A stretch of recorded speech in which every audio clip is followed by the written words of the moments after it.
Alright, for your lab this week, we've added a link into your document there, and all you gotta do is click on the link in your document. It should take you to this page that looks just like this right here. It says Energy Skate Park Basics, and all you gotta do is hit that play button right there.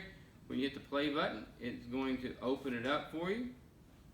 It comes up to an introduction. You can play with that if you want to, just get used to it. There's one that says friction, but the one that you're really going to be working with is the one called playground. So I'm going to go ahead and hit the playground one and try to pull it up. And then when you pull it up, it looks like this. So you have a skater right here, and you have some track. All you got to do is click on the track and pull it up, and you can do that. And then you can stretch this track and shape it however you want to shape it.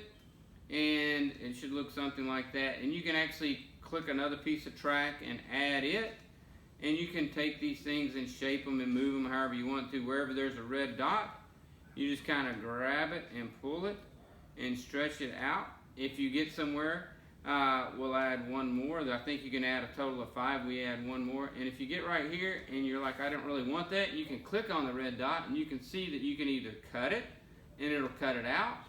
It'll cut it in two so you can work on it again, or if you click on it and you decide I don't want that track, you can actually click and it will remove that piece of the track.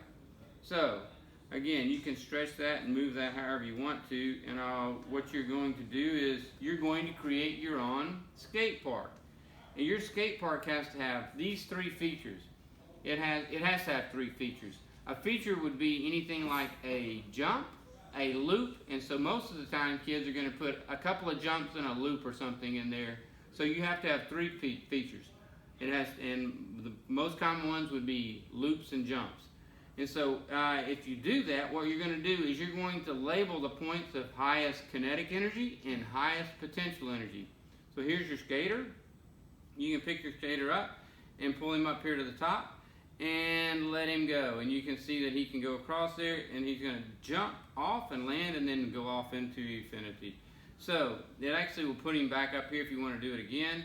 And if you're not quite sure where the kinetic energy and the potential energy and how to do that, it's easy if you use the bar graph. If you do a bar graph, it's going to show you right there, and you can see it says kinetic energy in green, potential energy in blue, and then we got thermal energy up here, and then the total energy also, because energy can't be created or destroyed, so your total amount of energy has to stay the same. So anyway, if we start this skater, you can actually see the green and blue buttons go up and down. You can see the blue goes down, the green goes up, and then the blue goes up and the green goes down. Now, if you're like, okay, that's going to show you where your kinetic energy is the highest and where potential energy is highest, and vice versa.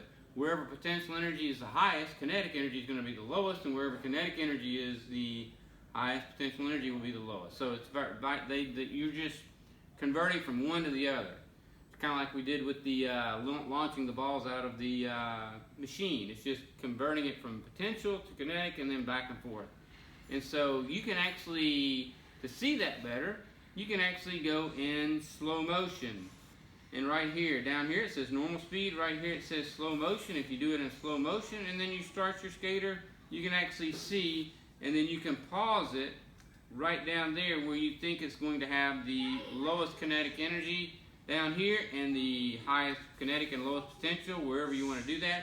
And you're going to label your skate park, whatever you do, you're going to label it with 3 different colors, or a couple of different colors. You're going to label the highest kinetic energy, the lowest potential, and then you're going to label the highest potential and the lowest kinetic.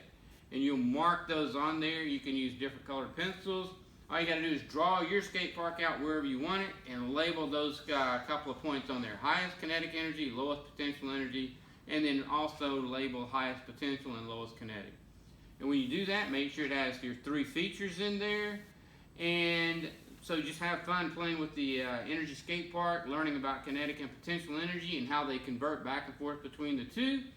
And you should have a little bit of fun playing with your skate park, especially if you're a skater out there. And just work with it, see what you can do, create a really cool one so you can wow us with that. Make sure you have a couple of jumps, a loop in there, something along those lines.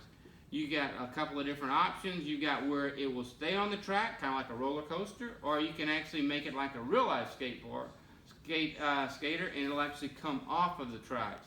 So I always tell my students that you use the one that looks like a regular skateboard and do it like that. You can always change the mass to smaller and larger and see what happens. You'll see that the thermal energy goes up whenever you create a larger mass, and you can see them getting bigger, and you can actually see them getting smaller. So you can work with that, and you can also work with friction and go less friction or more friction. But I always tell my kids put the friction on about half so it's realistic, but you can play with it and see what happens when you have no friction, see what happens when you have lots of friction, and see the difference that occurs in between those, and just play with it and have fun. And then when you finish that, you're going to take a picture of it and either upload it to our Google Doc that we share with you, or you can take a picture of it. If you don't know how to do that, you can take a picture of it and email it to your specific teacher. Either one of those work. Either email it straight to your teacher, or the easier and better thing for your teacher to take a picture of it, upload it into the Google Doc, turn it all in at one time, and then you'll be done. Hey, you got a couple of weeks to get all this done. Have fun and wow us with your imagination and your great skate park.